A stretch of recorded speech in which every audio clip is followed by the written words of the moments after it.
juga tentang perkakas, tentang peralatan kerja bangku. Jadi sebagai penunjang. Karena apa? Karena biar tidak double. Ya, jadi nanti untuk RPS-nya itu bisa dibaca di LMS. Jadi pada LMS itu sudah ada untuk penjelasan RPS-nya.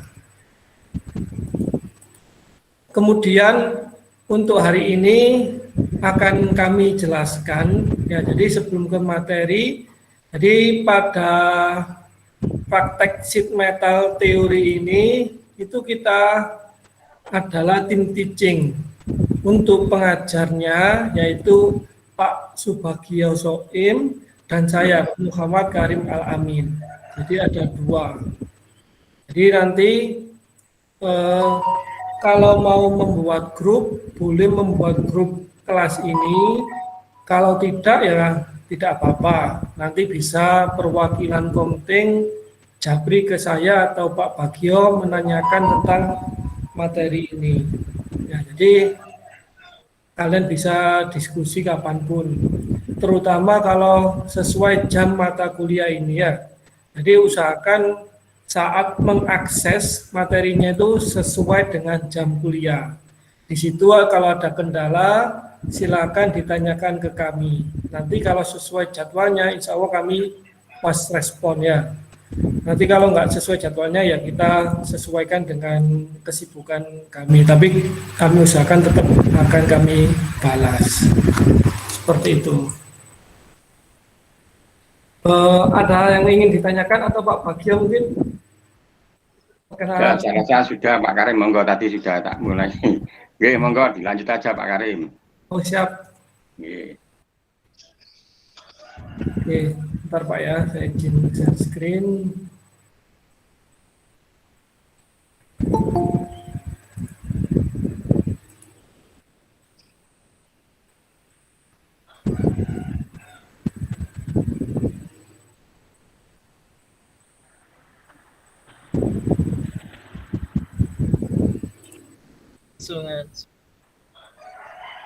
Apa sudah terlihat slide saya?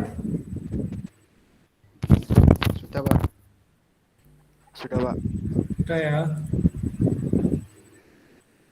Ya. Oke. Jadi di sini kita adalah praktek sheet metal teori. Mungkin nanti yang prakteknya yang TO1B itu sama saya dan Pak Rogi. Mungkin TOA Pak Bagio Pak ya, sama Pak Rogi. Iya. Sama Pak Erik mungkin. Oh sama Pak Erik ya. Iya. Kan digabung toh Pak? Kayaknya kalau praktek sendiri-sendiri Pak. Oh gitu kalau ya. Teori sendiri. Iya. Oh iya. Siap. Nah ini ya. Jadi kita dalam perkuliahan pertama ini waktunya adalah 50 menit. Sehingga kita belum masuk ke materinya. Belum masukkan tentang sheet metalnya ya. Kita bahas kontrak kuliah dulu, aturan yang harus ditaati seperti itu. Jadi perkuliahan dilakukan secara daring ya atau melalui LMS.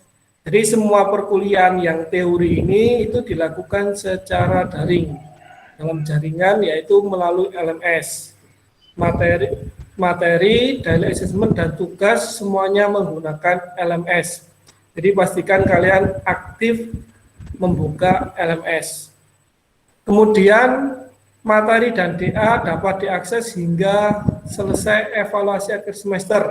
Jadi kita tidak membatasi waktu untuk mengakses materi. Misalnya kalian jadwalnya hari ini ya. Selasa pukul 8.00 kalian mengakses, dikerjakan DA-nya, kemudian besoknya atau lusa itu pengen mengakses lagi, pengen mempelajari lagi, itu bisa mengakses lagi karena kita tidak memberi batas waktu. Namun kalau mau mengakses materi dan DA itu harus sesuai jadwal kuliah, jangan sampai karena waktu yang kami berikan itu unlimited sehingga kalian itu mengakses atau mengerjakan DA itu sesuai seenak masing-masing. Nah, itu tidak boleh ya. Meskipun kita tidak memberi batas waktu, itu kalian harus tetap disiplin juga mengakses dan mengerjakan DA harus sesuai jadwal kuliah. Selasa jam 8 ya harus diakses Selasa jam 8. Semua data, jika ada yang mengakses tepat waktu, ada yang seenaknya sendiri, itu akan terekod oleh sistem. Sehingga jika ada yang mengakses seenaknya sendiri tanpa pemberitahuan, itu akan menjadi catatan buat kami. Itu bisa nanti masukkan nilai di daftar kerapian atau apa, nanti akan ada penilaiannya. Kemudian passing grade DA yaitu 80. Jadi jika kurang harus mengulang dan nantinya hasilnya akan diambil rata-rata. Jadi kalau nanti kalian nilainya masih di bawah 80, itu harus mengerjakan ulang. Misal nilainya 75, nah, berarti kan masih di bawah 80, berarti kan tidak lolos. Kemudian kerjakan lagi nilainya 80 pas. Nah, jika ditambahkan 80 tambah 75 kan 155.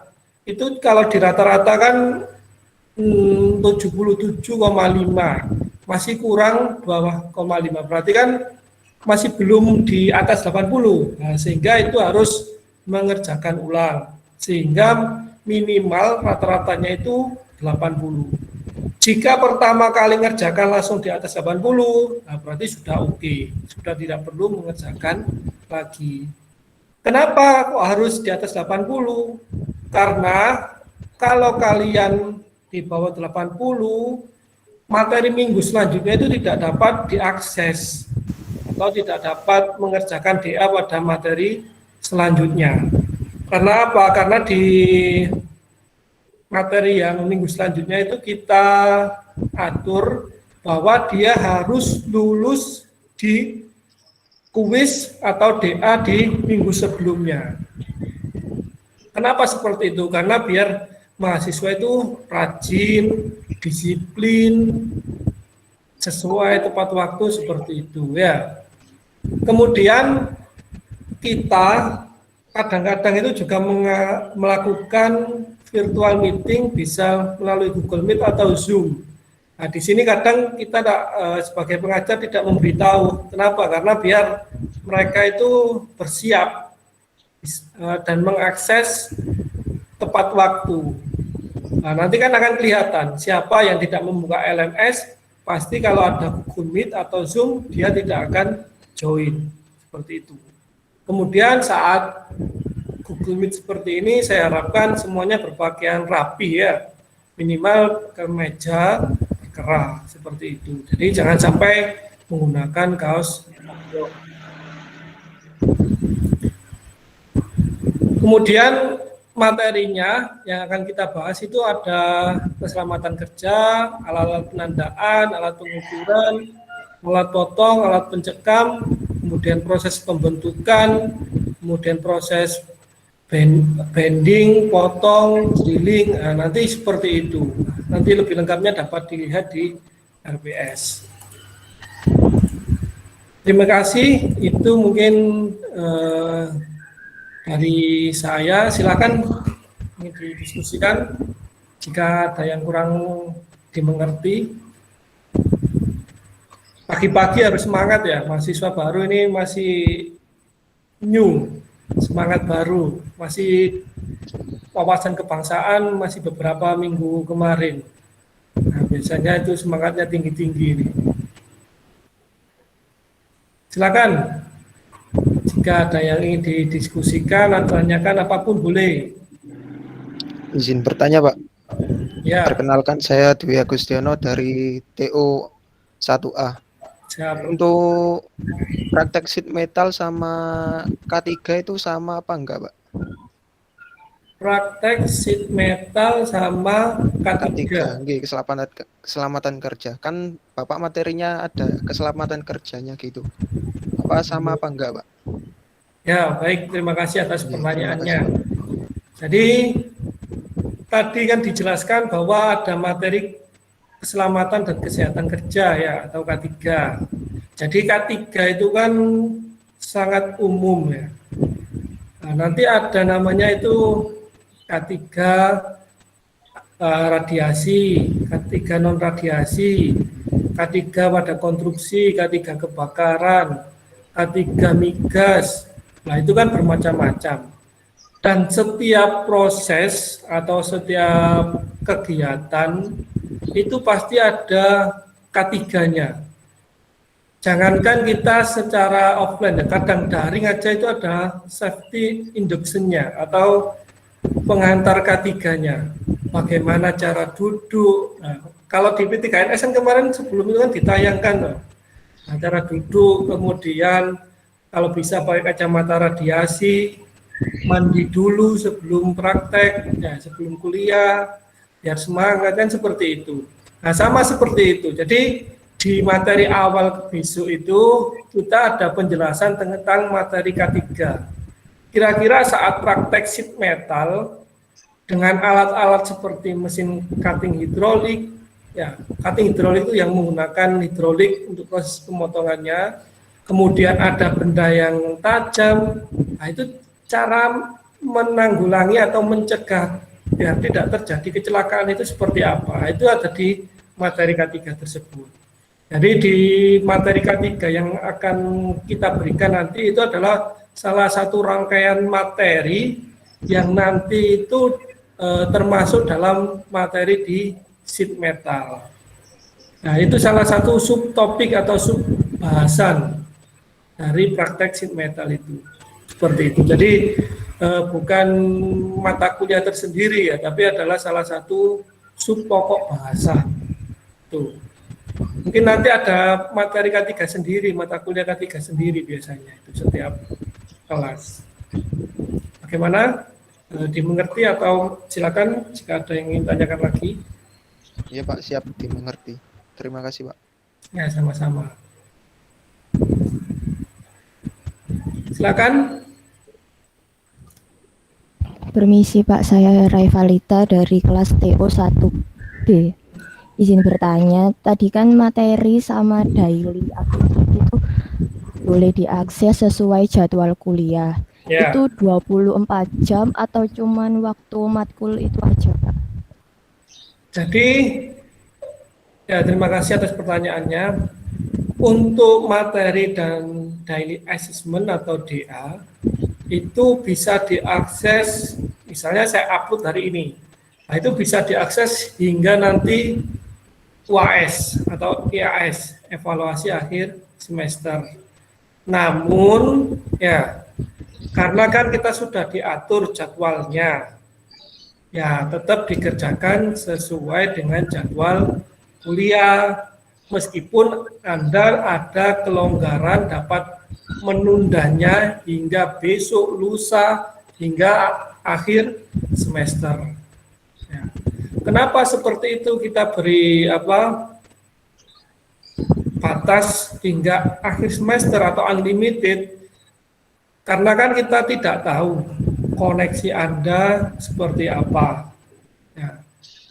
Jangan-jangan pas waktu kuliah mati listriknya padam, ada pemadaman bergilir. Atau enggak lupa mengisi paket data. Nah, kan seperti itu. Nah, itu ada kelonggaran. Namun perlu diingat, setiap 4 minggu sekali itu Badan Akademik atau Bidang Akademik BAK itu pasti mengeluarkan data mahasiswa yang belum mengakses daily assessment. Otomatis Anda dianggap alfa. Ya. Jadi misalnya dalam 4 minggu kalian hanya mengakses 2 atau mengerjakan 2 belum. Nah, nanti akan ada catatan. Berarti selama 2 jam anak ini belum mengakses pada minggu pertemuan kedua, ketiga atau yang sesuai Anda tidak mengakses tersebut.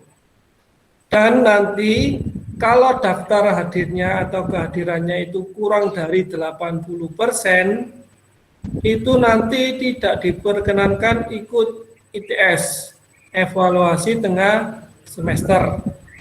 Ya, jadi sebelum ITS itu diakumulasi selama 7 atau 8 pertemuan ini mahasiswa tidak mengakses berapa jam. Nah, nanti akan muncul pemberitahuannya. Nah, kalau ada pemberitahuan seperti itu, silakan menghubungi dosen terkait untuk mengerjakan DA-nya atau mengakses materinya lagi. Seperti itu. Ya, jadi kita beri waktu kelonggaran. Kenapa? Biar semuanya itu berjalan lancar. Mahasiswa tidak diberatkan, tapi kedisiplinan tetap terjaga atau tetap dilaksanakan. Jadi tidak ada alasan kalian kena SP karena belum mengerjakan DA. Nah, padahal DA bisa diakses selama 24 jam hingga akhir semester. Hanya orang malas saya rasa kalau kena SP gara-gara tidak mengerjakan DA itu. Dan DA di sini kan juga tidak terlalu sulit, pilihan ganda. Batasan mengerjakan pun tidak dibatasi ya. Misalnya pertama gagal, kedua gagal, nah, itu tidak ada batasannya. Tapi kalau bisa satu kali langsung berhasil ya. Oke, bagaimana menjawab? Sudah Pak, terima kasih. Oke, sama. Nggak ada tanya, Pak, kenapa saya jurusan otomasi kok diberi praktek sheet metal, bending-bending, bentuk, seperti itu. Apa sudah tahu? Belum Pak, mungkin bisa dijelaskan Pak. Belum Pak. Iya, bisa sedikit dijelaskan. Ya. Kalian sendiri sudah tahu enggak kira-kira bidang otomasi itu seperti apa? Nanti ke depannya itu seperti apa? Belum Tahu, tahu Pak. sih, Pak. Belum. Belum Pak. Soalnya dari SMA Pak. Yang dari SMK ada yang jurusan mirip-mirip otomasi. Ada Pak, listrik. Listrik siapa listrik? Saya Pak Fadil. Saya Pak. Ya Pak. Listrik ya. Secara umum otomasi itu kan seperti pemrograman ya. Ada yang seperti pemrograman, ada yang merubah yang awalnya itu manual, sistem kerjanya manual, itu dirubah menjadi yang semi otomatis atau menjadi otomatis. Seperti kalian lihat sekarang ya. Dulu zamannya mesin bubut kalau tahu itu kan perlu tenaga manusia yang cukup besar ya, harus berdiri, harus memutar handle-nya.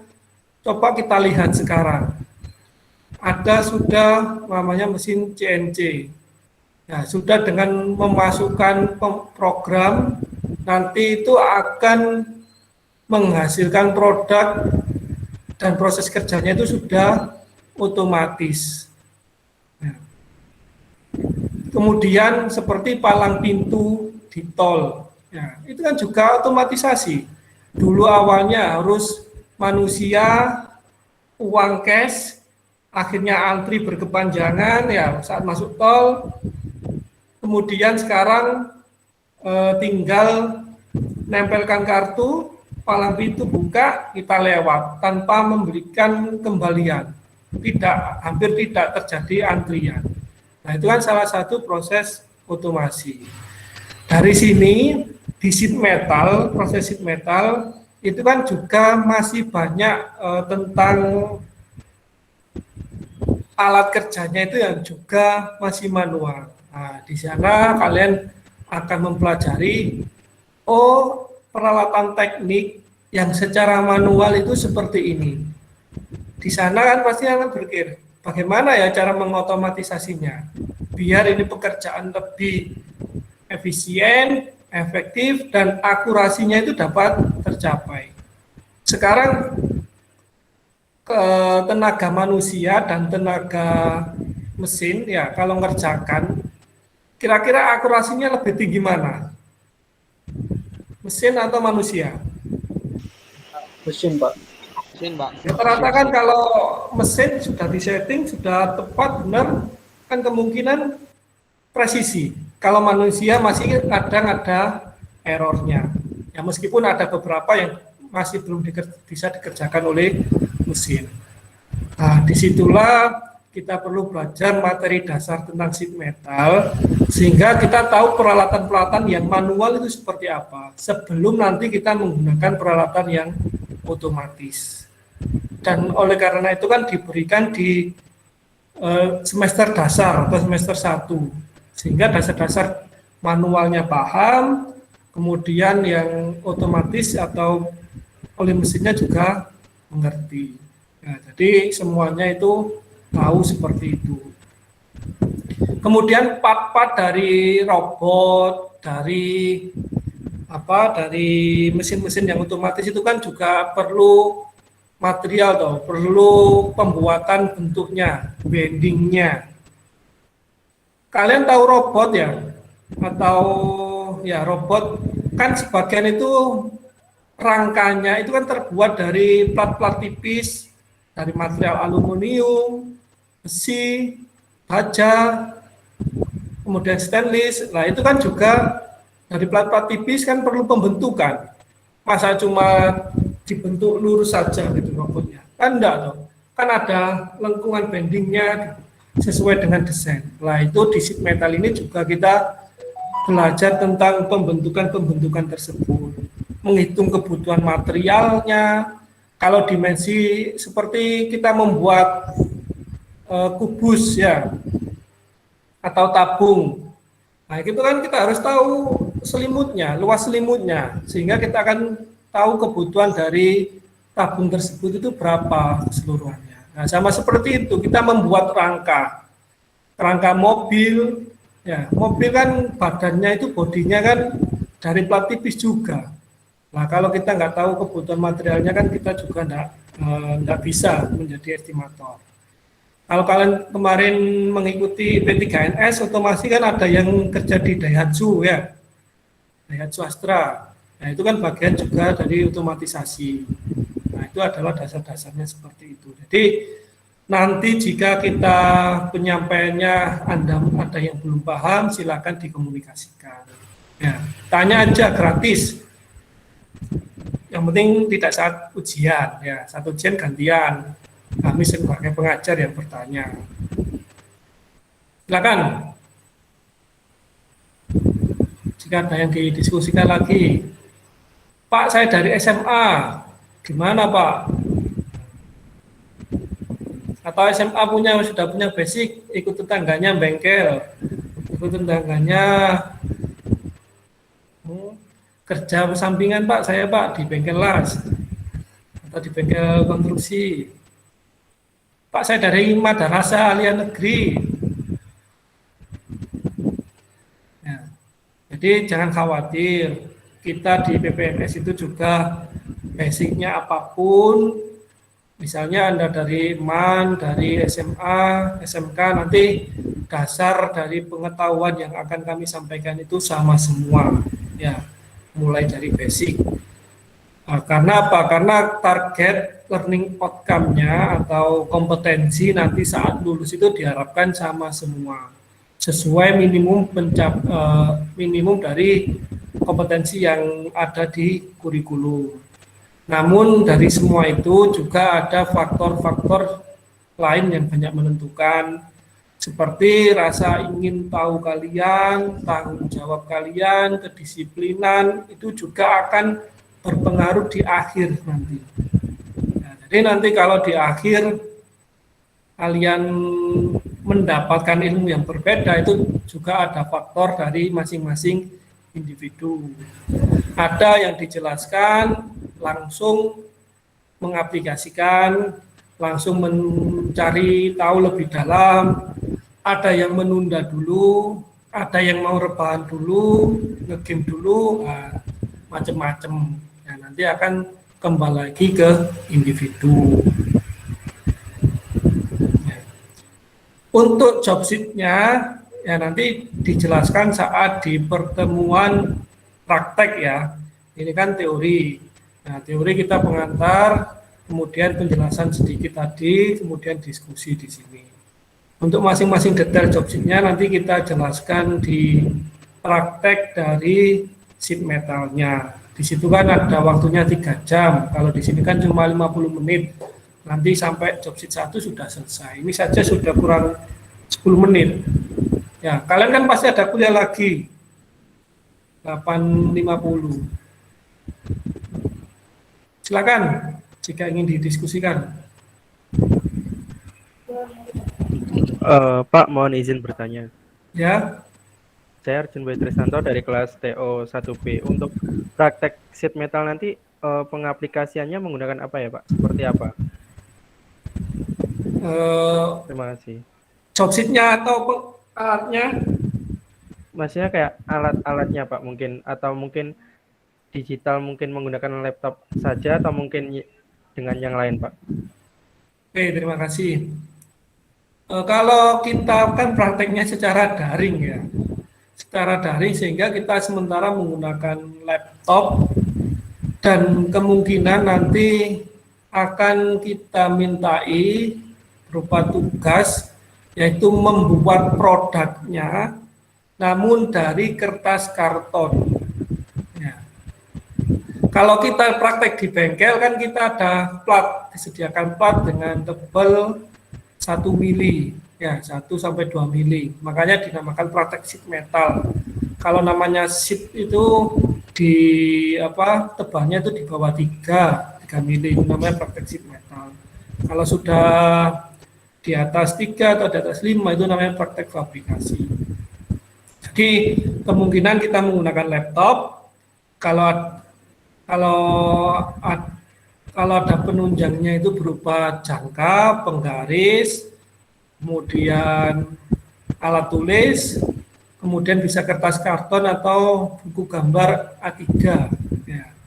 Jadi produk yang awalnya itu berupa plat, dibanding menggunakan peralatan kerja bangku, karena ini prakteknya secara daring, ya kita minta kalian untuk mengerjakannya di rumah. Kan misalnya saya suruh minta beli plat kan tidak mungkin. Yang memungkinkan kan hanya kertas, ya kertas karton. Nah itu sehingga nanti mungkin prakteknya seperti itu. Itu di praktek ya. Kalau di teori nanti kita semuanya by LMS. Kalau praktek baru ada tugas membuat benda kerja seperti itu. Kalau teori ya secara teori. Oke. Jadi enggak sampai harus ke bengkel sebelah untuk mencoba mengerjakan produk, enggak. Kita juga mengerti. Silakan.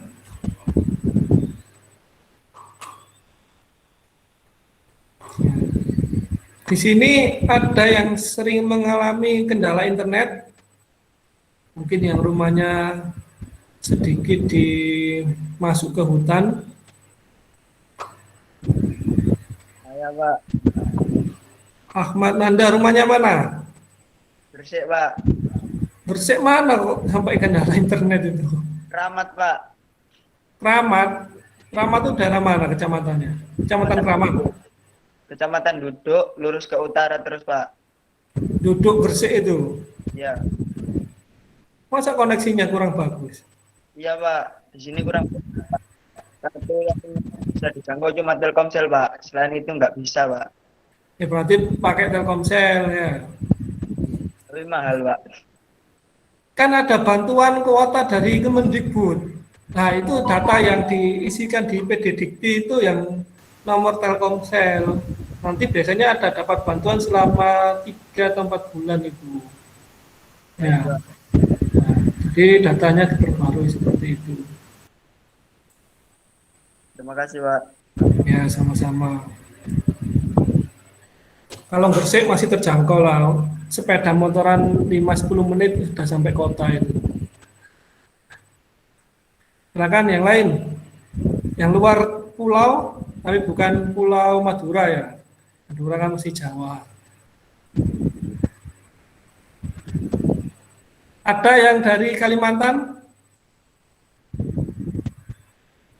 Tidak ada. dari Papua. Alhamdulillah ya, berarti insya Allah nanti tidak ada kendala koneksi jaringan internet. Oke, apa lagi ya? Ya, untuk hari ini yang nanti setelah kalian live dari Google Meet ini, nanti akan materi yang saya sampaikan tadi itu akan saya upload ya, yang seperti peraturan tadi loh, itu saya upload di mana di Google, di LMS. Nah, nanti berbarengan dengan rekaman dari Google Meet ini, sehingga saat ini masih belum saya upload. Nah, jadi nanti setelah Google Meet ini dapat info dari Google, saya download, saya masukkan ke Chrome, nanti kalian bisa akses kapanpun. Nah, setelah itu kalian bisa mengakses daily assessment-nya, kemudian mengisi survei. Ya, jadi materi yang saya sampaikan ini kenapa belum ada di LMS, karena memang di pertemuan pertama ini kan lewat Google Meet, sehingga kita itu ada pertemuan tatap muka seperti ini. Ya, siapa tahu kalian adalah tetangga RT sebelah saya atau enggak tetangga desa saya. Ya, kalau ketemu kan bisa menyapa. Saya sendiri rumahnya Sidoarjo. Ya, Sidoarjo, kalau rumahnya Sidoarjo, tahu Prambon, Kecamatan Prambon, Desa Bulang, dekat Desa Bulang itu bisa main ke rumah saya. Kalau Pak Bagio sendiri rumahnya di Surabaya. Daerah Manuan. Daerah Manuan. Surabaya Barat. Surabaya Barat. Bisa kalau mau main-main. Silaturahmi Pak ya. Iya. Ya, kita kan sebagai pengajar itu juga senang kalau didatengin mahasiswa ya.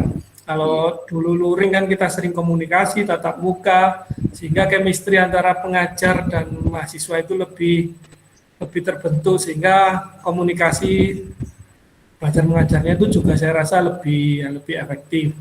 Namun itu tidak boleh memupus harapan kita untuk belajar lebih baik juga ya. Manfaatkan segala sumber daya dan alat untuk menjadikan kita itu lebih paham, lebih sukses pokoknya intinya.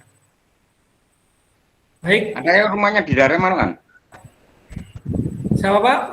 Ada yang rumahnya daerah Manuan enggak yang ini mahasiswa ini? Ada yang daerah Manuan, ada enggak? Surabaya. Kadang-kadang dapat salam dari kadang-kadang melalui dosennya deh. Iya. Oke, nggih, Pak. Masih mahasiswa baru Pak, malu-malu Pak. Nanti baru kalau sudah tugas akhir mencari Pak nanti Pak. Nah, silakan ya. Di sini tolong sudah meninggalkan kebiasaan-kebiasaan di SMA atau SMP bahkan, hingga nanti kalau di kuliah itu lebih mandiri. Jangan sampai hanya menunggu bola atau hanya minta disuapin. Sekarang teknologi serba canggih, kemudahan akses segala bidang materi, sehingga manfaatkan dengan baik. Ya. Nanti pengetahuan itu akan mengikuti Anda jika Anda akan selalu berusaha.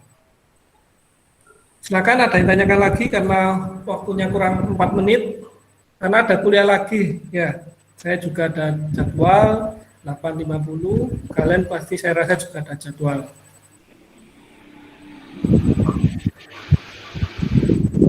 Silakan. Permisi Pak, mau tanya. Ya. Di Prambon sebelah mana ya Pak? Prambon sebelah mana? Ini siapa namanya? Ari Sinta dari kelas TO 1B. Oh, TO 1B. Prambon Bulang. Kamu Prambon tak? Saya Krian Pak. Oh, Krian. Tidak. Dekat dengan Krian ya. Prambon Pakerim ke timur sekitar 3 kilometeran. Pakerim, itu Pakerim ya. Ya. Ya, silakan ya. Ini belum pernah ketemu ya satu sama lain ya? Belum, Pak. Belum, Pak. Semoga bisa segera. Masih proses. Ya semoga pandeminya cepat berakhir, Gus. Ya. Saya ketemu lagi dengan Amin. Dan kalau ada vaksin yang dimanfaatkan ya untuk vaksin. Ya silakan. Dana bantuan korannya itu kira-kira kapan ya Pak? Sayangnya Pak. Itu saya juga tidak tahu kalau kapan-kapannya, tapi biasanya itu kalau semester sudah berjalan kira-kira 2 mingguan setelah itu biasanya itu sudah masuk. Anda tahu lagi kan itu sudah langsung Kementerian Pusat toh. Jadi kita tidak tahu. Biasanya 1 bulan atau 2 minggu setelah semester dimulai. Ya terima kasih Pak. Ya. Saya rasa sudah cukup Pak Baga ya. Ya cukup Pak, cukup. Ya karena sudah 8. Terima kasih. Semoga yang kami sampaikan dapat bermanfaat dan dapat membantu Anda dalam kuliah ke depannya. Terima kasih, sehat selalu. Selamat pagi. Assalamualaikum warahmatullahi wabarakatuh.